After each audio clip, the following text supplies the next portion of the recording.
तो गाँव वालों, लास्ट वीडियो में मैंने आपको बताया था मूविंग चार्ज पे अगर वो मूविंग चार्ज मैग्नेटिक फील्ड में एंट्री मारता है तो मैग्नेटिक फील्ड उस पर कितना फोर्स लगाएगा, उसका फॉर्मूला बताया था। उसी पे बेस्ड एक छोटा सा क्वेश्चन, ये बहुत छोटा वीडियो होने वाला है, जो कि जिसमें मैं आपको एक कॉन्सेप्चुअल क्वेश्चन और बहुत इंपॉर्टेंट क्वेश्चन बताऊंगा। क्वेश्चन ये है कि एक प्रोटॉन है, ये प्रोटॉन लिखा हुआ जो आपको दिख नहीं रहा होगा, प्रोटॉन है, अल्फा पार्टिकल है, न्यूट्रॉन है और इलेक्ट्रॉन है। चार पार्टिकल अपने पास, प्रोटॉन, अल्फा पार्टिकल, न्यूट्रॉन और इलेक्ट्रॉन, ये चार पार्टिकल्स हैं, चार्ज पार्टिकल्स जो कि मैग्नेटिक फील्ड में एंट्री मार रहे हैं।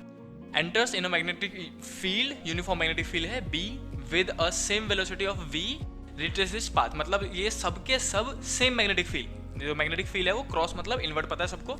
तो मैग्नेटिक फील्ड अंदर की ओर है यहाँ पे, और आपसे बोला जा रहा है कि ये चारों के चारों particle, proton, alpha particle, neutron और इलेक्ट्रॉन जो है वो चारों चार पार्टिकल सेम वेलोसिटी के साथ एंट्री मारते हैं। तो इनके पाथ को रिट्रेस करिए, बताइए इनका पाथ कैसा बनेगा। तो देखो बेसिक सा क्वेश्चन है, आसान सा क्वेश्चन है, लेकिन फिर भी कॉन्सेप्चुअल है इसलिए समझना पड़ता है। अगर आपको डायरेक्शन ऑफ फोर्स पता करना है कि अगर जैसे मूविंग चार्ज एंट्री मारता है तो डायरेक्शन किधर की ओर लगेगा, मतलब फोर्स का डायरेक्शन क्या होगा, तो उसके लिए हम फ्लेमिंग लेफ्ट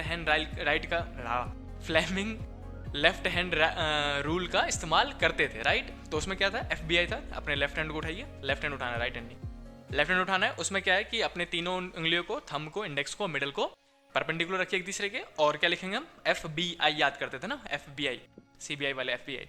तो फोर्स, मैग्नेटिक फील्ड और करंट, मैंने लास्ट वीडियो में बताया था, सबसे पहले मैग्नेटिक फील्ड को पकड़ते हैं। अब अगर हम अल्फा पार्टिकल की बात करते हैं तो अल्फा पार्टिकल के लिए सबसे पहले मैग्नेटिक फील्ड यानी कि इंडेक्स को अंदर की ओर दिखाऊंगा, क्योंकि क्रॉस मतलब मैग्नेटिक फील्ड अंदर है। अब प्रोटॉन ऊपर जा रहा है तो जिधर की ओर पॉजिटिव चार्ज जाए उधर की ओर करंट भी जाता है, तो करंट भी किधर होगा, ऊपर। तो देखो ये इंडेक्स अंदर ही होना चाहिए, इसको मत हिला देना, इंडेक्स अंदर, मतलब जो मिडल है वो करंट ऊपर की ओर। तो फोर्स अंगूठा किधर लग रहा है, लेफ्ट की ओर, यानी कि जो प्रोटॉन है वो अपने पास ऐसे करके पाथ रिट्रेस करके इधर की ओर चला जाएगा, राइट।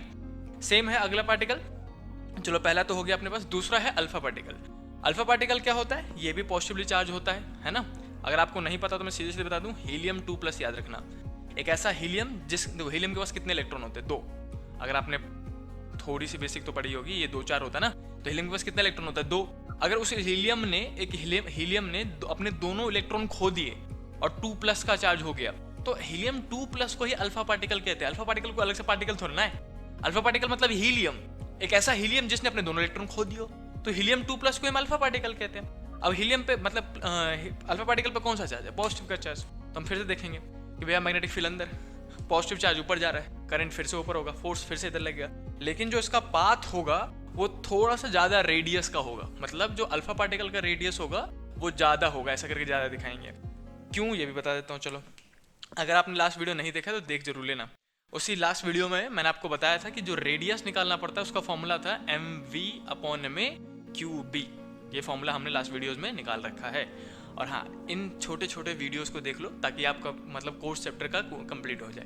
तो इससे आसान छोटे टॉपिक तो आपको मिलने से रहे, हर जगह नीट और जेई पढ़ा रखे हैं, बच्चा पढ़ने जाए तो सर दर्द हो जाता है, 2-2 घंटे 1-1 घंटे के लेक्चर है वहाँ पे, इसलिए सबसे छोटे वीडियोस में बना रहा हूँ और डायरेक्टली कॉन्सेप्ट समझा रहा हूँ आपको। तो देख जरूर लेना सारे वीडियोस लाइन से जाके। अब देखो, अगर मैं कहूँ रेडियस का फॉर्मूला क्या होता है, mv/QB।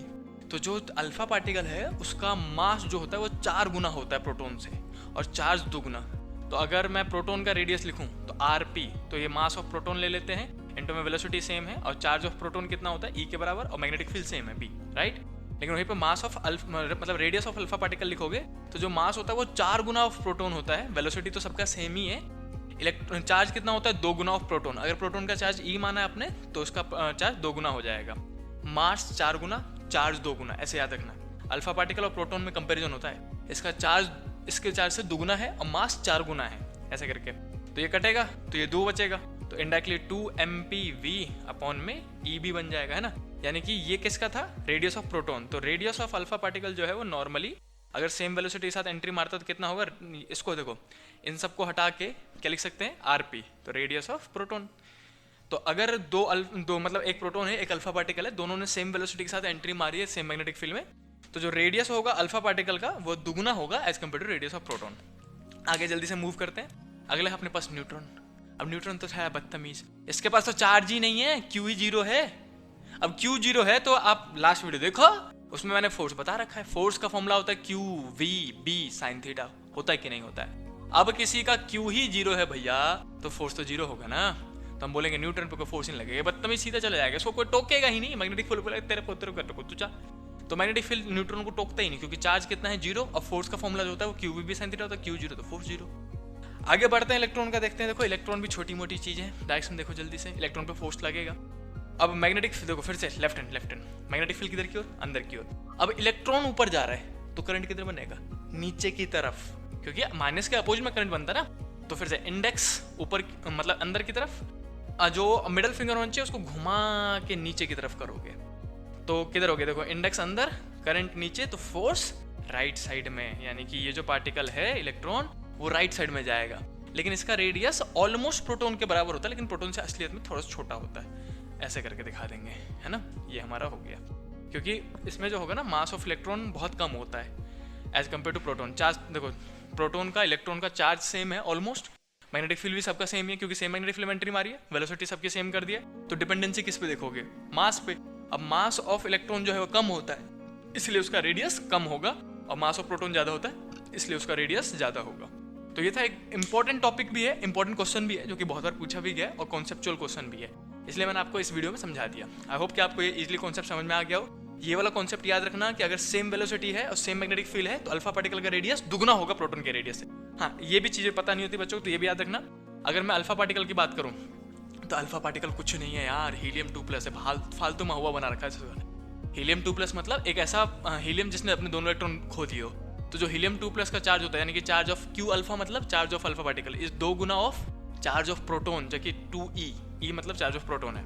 और जो मास ऑफ अल्फा पार्टिकल है वो 4 गुना ऑफ मास ऑफ प्रोटॉन होता है। ये कॉन्सेप्ट बहुत बच्चों को पता नहीं होता, अगर आपको पता है बहुत अच्छी बात है, जिनको नहीं पता है कीप अ शॉर्ट नोट, जल्दी से इसको लिख लेना, और सारे इंपॉर्टेंट चीज़ें हैं तो आप नोट जरूर कर लेना।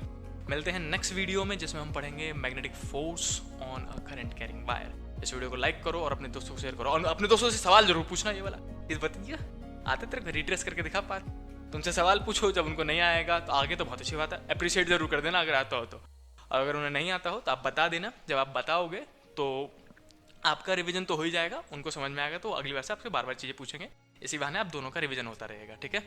और अगर वीडियो समझ में आ गया है तो कभी कभी कमेंट भी कर दिया करो, ताकि कुछ तो पता चले, देख रहे हो तो समझ में आ रहा है, या फिर देखे निकल लिए मतलब ही नहीं है। तो कमेंट करके बताना समझ में आ गया तो बहुत अच्छी बात है। मिलते हैं नेक्स्ट वीडियो में, तब तक के लिए भागो, बाय बाय।